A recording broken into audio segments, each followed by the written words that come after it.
Fourth adjustment is revaluation of assets and liabilities. Assets and liabilities are also revalued at the time of reconstitution of firm, so that any increase or decrease in the value of assets and liabilities up to the date of change in profit sharing ratio can be divided among partners in their old profit sharing ratio. So when revised value of assets and liabilities are to be recorded in the books of accounts, what will be the accounting treatment? Then a revaluation account will be opened in the books, and first adjustment is for increase in the value of assets. Asset account should be debited and revaluation account should be credited. Revaluation account is a nominal account, and the rule of nominal account is debit all expenses and losses and credit all incomes and gains. So any increase in the asset is a gain, so it is credited to the revaluation account. Second entry is for reduction in the value of assets. Revaluation account debit to asset account. Next, third entry is for appreciation in the amount of liability. If any liability increases, it should be credited. So revaluation account debit to liabilities account. Fourth entry for reduction in the amount of liability. Liability account debit to revaluation account, because decrease in liability means gain. Fifth is for an unrecorded assets. Asset account debit to revaluation account. And sixth entry is for an unrecorded liabilities. Revaluation account debit to liability account. Liability should always be credited. Next, seventh entry for transfer of gain on the revaluation. Revaluation account debit to old partners capital account in old profit sharing ratio. This profit should be distributed among the partners. And next entry is for transferring loss on the revaluation. So here old partners capital account should be debited in the old ratio to revaluation account. Next entry is for the remuneration paid to partner. Because it is an expense, so it should also be debited to revaluation account, and it should be credited to partners capital account to whom remuneration is paid by the firm, being remuneration credited to concerned partners capital account. Next entries are for expenses on the reconstitution of firm. First case, when expenses are incurred and paid by the firm, then it will be charged to revaluation account. Revaluation account debit to cash account, being expenses for reconstitution of firm paid. Here the payment is made by the firm and the firm is responsible for paying that. Second case, when expenses are borne by the partner but paid by firm. Here the liability, here the responsibility to pay the expenses is of a partner, but expenses are paid by the firm. So the entry will be concerned partners capital account debit to cash. Here that amount will be deducted from the responsible partner's capital account. So that is why his capital account is debited here. Being expenses to be borne by the partner but paid by the firm. Next case, when expenses are borne by the partner and also has been paid by him, when the partner is responsible for paying the expenses and he himself is paying those expenses, then no journal entry is required. So let's see its format. Revaluation account. On debit side, because revaluation account is a nominal account as we have already discussed, and debit all expenses and losses and credit all incomes and gains. So on debit side we will write assets, decrease in the value of assets. Then to liabilities, increase in the amount of liabilities. To unrecorded liabilities. To partners capital, any payment, any expense will be on debit side. Remuneration. To cash, these are the cash expenses, and gain will appear on the debit side, as in case of profit and loss account appears on the debit side.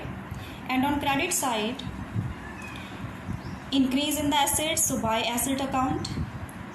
Decrease in the liabilities, by liabilities account.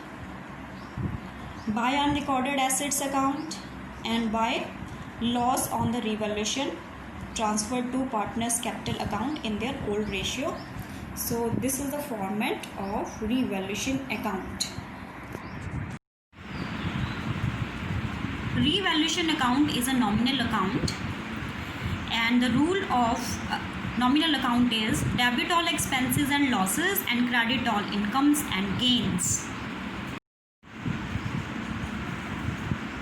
In this question we have asked to prepare the revaluation account. Anil, Manvi and Payal are partners sharing profits and losses in the ratio of 5:3:2. Their balance sheet as at 31st March 2019 stood as follows. On liability side, capital of each partner is given, general reserve, workman compensation reserve, sundry creditors are given.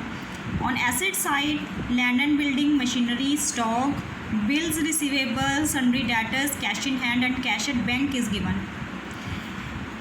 They decided to share profits and losses in the ratio of 2:1 with effect from 1st April 2019. They agreed that first agreement is about land and building, that land and building be appreciated by 10%, that there is an increase in the value of land and building by 10%. Machinery be reduced by 15%. Stock be increased to 1 lakh. A provision for doubtful debts be created at 5% on sundry debtors. And creditors of rupees 5,000 is not to claim the dues. A claim on account of workman compensation is estimated at rupees 10,000. And the last agreement is that an expense of rupees 2,000 was paid by the firm for getting the value of land and building certified from a chartered engineer. So here we need to prepare the revaluation account because assets and liabilities are revalued here, revised here. So we will make format of revaluation account. It is debit side and this is credit side. And the first adjustment relates to land and building. Land and building be appreciated by 10%. Here the land and building is given 2,60,000. So 10% of it is 26,000. Because the land and building's value is increased, it is appreciated, so it will appear on credit side by land and building account 26,000. It is 10% of 2,60,000. Next adjustment is machinery be reduced by 15%. And the value of machinery is given 3,50,000. So 15% of 3,50,000 because the machinery is reduced. So it will come on debit side to machinery account. 3,50,000. 15% of it is 52,500. Third adjustment, stock to be increased to rupees 1 lakh. Here the value of stock is given rupees 90,000. If the stock value is increased to rupees 1 lakh, it means 10,000 asset is increased, and any increase in asset will appear on credit side by stock account, rupees 10,000. Next, fourth adjustment, a provision for doubtful debt be created at rate of 5% on sundry debtors. Here sundry debtors are given 1 lakh and 5% provision is created. It means 5,000 provision is created, and provision is always having a credit balance. It appears on the liability side. So if the liability increases, it means it is a loss, and it will come on debit side to provision for doubtful debts account. It is 5,000. Next, fifth adjustment, a creditor of rupees 5,000 is not to claim the dues. Means the creditor will not claim his 5,000 in future. It means the liability decreases. If the liability decreases, it is a gain and it will come on the credit side. So here we will write on credit side by creditors rupees 5,000. Next, sixth point, a claim on account of workman compensation is estimated at rupees 10,000. Here the claim is 10,000, but against it the workman compensation reserve is available 30,000. So this claim can be covered. This claim of 10,000 can be covered out of the reserves. So no need to mention it in the revaluation account.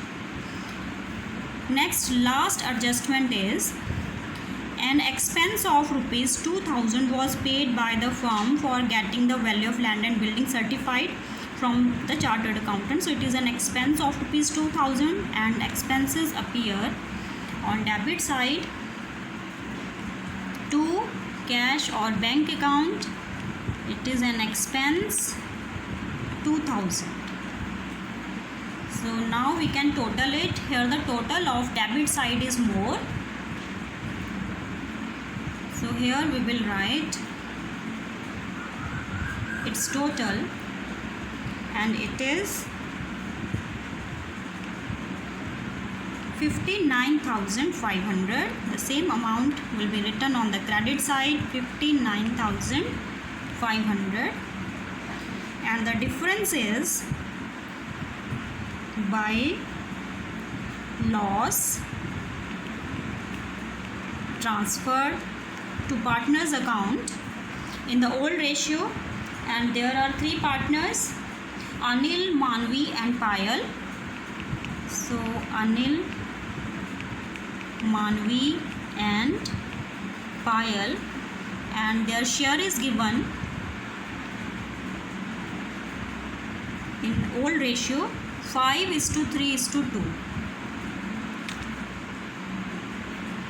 5:3:2. So this is the total 59,500, and out of this 26,000 plus 10,000, 36, and 41,000 should be reduced, and it comes 18,500.